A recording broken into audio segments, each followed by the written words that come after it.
Hi, love. Ready na yung dinner. Tara, kain na tayo. Uy, busy naman yung baby ko na yan. Ano bang ginagawa mo? Hmm, wala. Ayan oh, may ginugupit-gupit ka dyan tsaka parang may dinidikit ka. Ay, iniiba mo yung topic eh. But, okay fine. Ano yung niluto ko? Sinigang, yung favorite mo. Kain na tayo? Hmm? Anong, andito na yung dinner mo? Love! Ay, nako. Sira ulo. Makahag naman to sa akin. Kala mo hindi tayo magkasama buong araw. Hmm? Emiss mo ko agad. Alam mo ang OA mo. Nagluto lang ako saglit. Wala pang 30 minutes. Miss mo na ako agad. Hmm. Teka, ano ba yung pinagkakabalahan mo kanina? Ano yung mga dinitikit-tikit mo? Patingin nga. Love? Baka mamaya mga epic pictures ko na yan ha. Hindi naman. Sure? Sige nga, kung hindi mga epic pictures ko yun, patingin ako. Ano yan?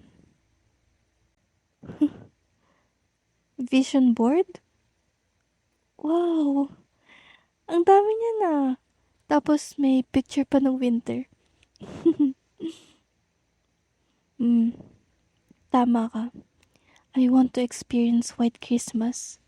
Tapos, babatuhin kita ng snow. Oo, tapos gagawa tayo ng snowman.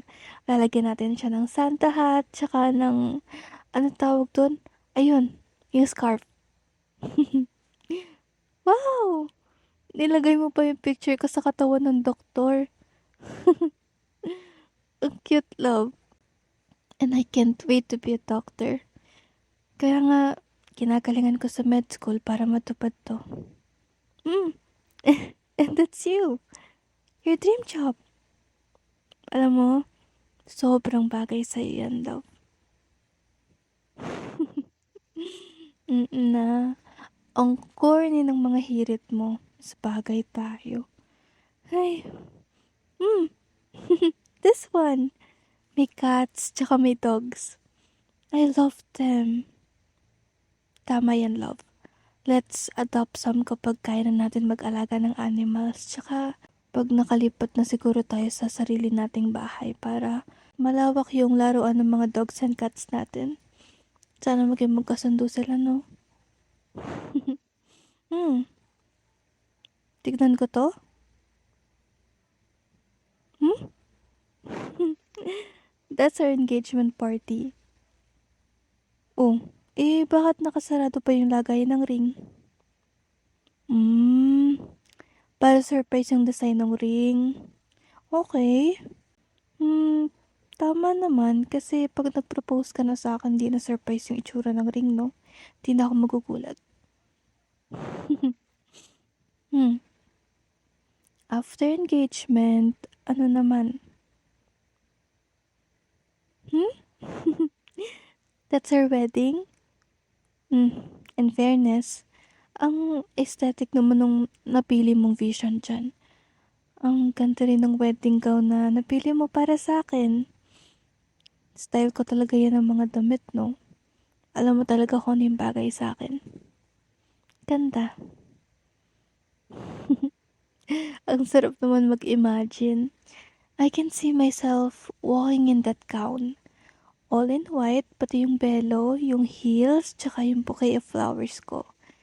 Tapos, yung family natin, nakaupo sa may upuan sa simbahan, syempre. Tapos, meron tayong cute na mga flower girls at cute na ring bearer. Andun yung mga bridesmaids ko sa gilid, tapos si kuya, at yung mga tropa mo, andun sa kapila as groomsmen. Tapos, sila mommy at daddy, your parents, si tito tsaka si tita, andun sila sa unahan. Tapos, imagine me. Imagine mo ko, love. Ganito. Ayan. I'm walking down the aisles. Tapos, 1,000 years yung theme song natin. Then, you're standing sa tabi ng altar, waiting for me. Na-imagine mo ba? Iiyak ka kaya sa kasal natin, love? Really? Let's see. Talaga? I'll be the most beautiful bride? Syempre naman. And you'll be the most handsome groom. Nakikita ko na. Talaga.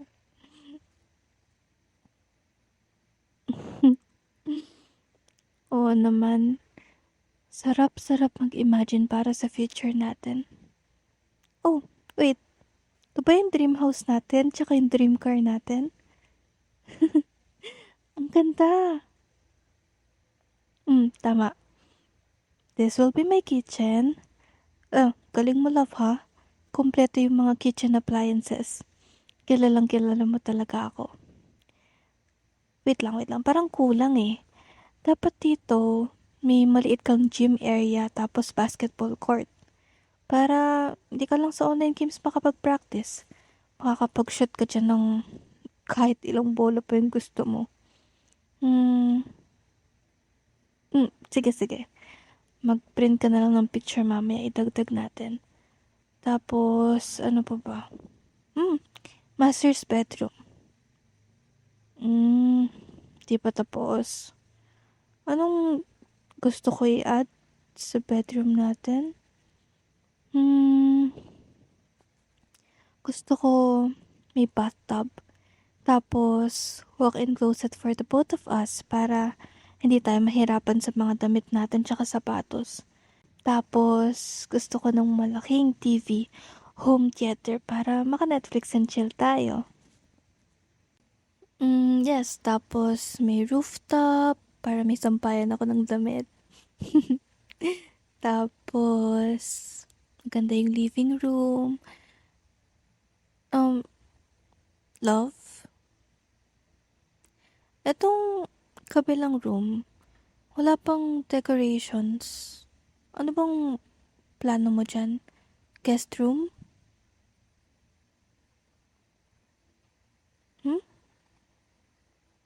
Room para sa mga bata? Anong bata? Mga magiging anak natin?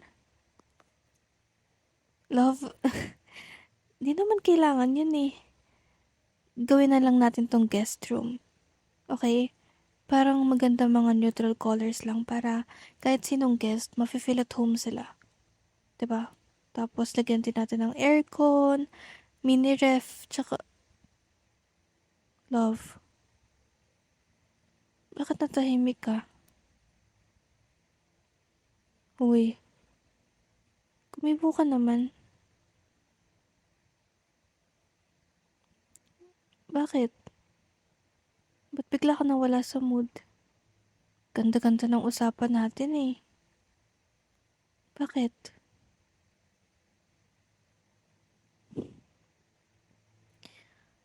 Love, is this about what I said dun sa kwarto? Nagawing guest room na lang? Love, kasi hindi ko naman nakikita yung essence nun, di ba? Para saan pa yung room ng mga bata? Di ba, nasabi ko naman sa'yo, ayoko nga magka-baby. Ayoko magka-anak. Iniisip mo pa rin ba yun? Akala ko ba okay na tayong dalawa lang? I thought we have already agreed to this. Di ba? Love.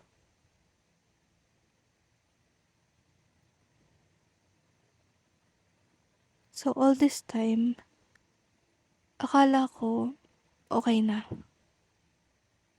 Akala ko okay sa'yo yung decision ko na yun.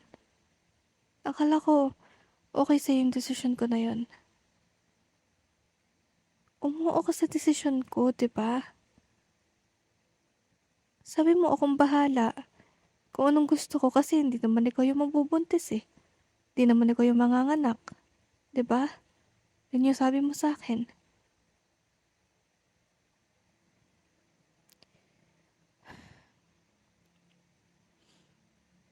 Akala mo kasi magbabago pa yung isip ko. Paano kung hindi? Ha? Paano kung hindi yun magbago? Anong gagawin mo?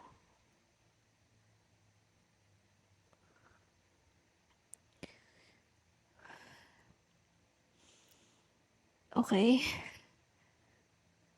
Love, from the very start,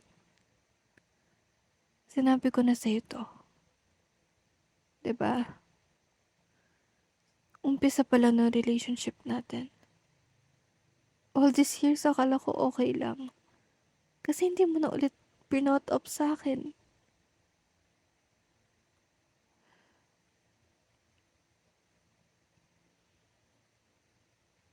Ano ba talaga? Nag-agree ka lang ba sa'kin para sagutin kita, para maging tayo? O ngayon mo lang naisip na baka magbago yung isip ko? So all this time, hindi tayo parehas ng gusto? Kasi sa pagkakaalala ko, ikaw na rin naman yung nagsabi. Mahirap pagpalaki ng bata lalo na sa economy natin. 'Di ba? Sabi mo okay lang na tayong dalawa lang. We'll travel around the world. Yung mga naipon natin, pwede nating i-share sa mga kamag-anak natin. O di kaya mag-donate sa charities. 'Di ba? Yun yung plano natin.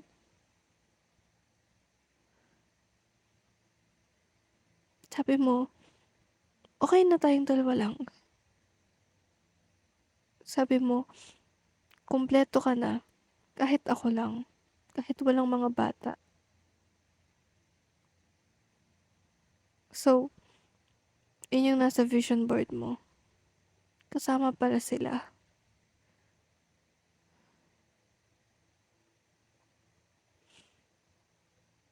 Anong gagawin natin? Paano kung di magbago yung isip ko?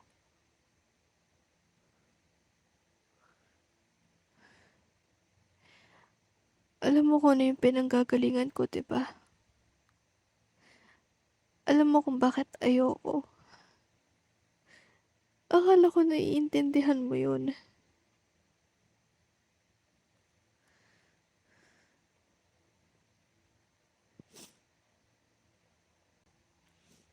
Naiintindihan kita. Kaya nga umpisa pa lang, 'di ba? Nilinaw ko na sa'yo. Para kung hindi tayo pares ng goal sa future, wag mo na ituloy yung panliligaw sa akin noon, 'di ba? Kasi hindi naman tayo mag-a-agree dun eh. Pero pinili mo yun. Pinili mo ko. Tapos hindi pala okay yun sa'yo.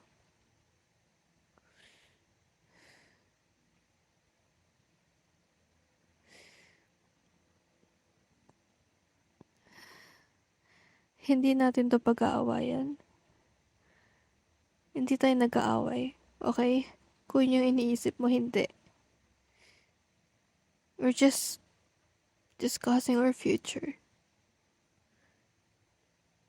Kasi ilang taon na tayo. Anytime pwede na tayo magpakasal. Pero love, kailangan maging malinaw. Kailangan natin mag-compromise. Hindi ko alam kung paano. Pero we really have to decide on this.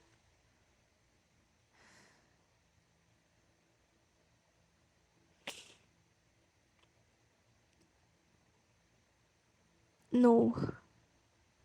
Okay?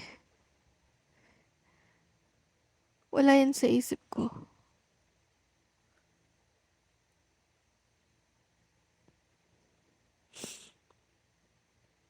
Okay, I'm sorry. I'm sorry that I ruined the mood. I'm sorry. Kasi na-open up ko to bigla. Pero we have to be clear. Okay?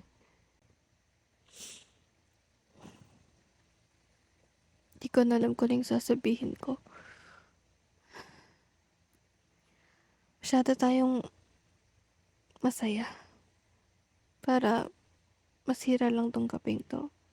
Kaya, kumain na lang tayo. Hmm? Siguro next time na natin to pag-usapan. Baka lumamig pa yung pagkain. Kain na tayo.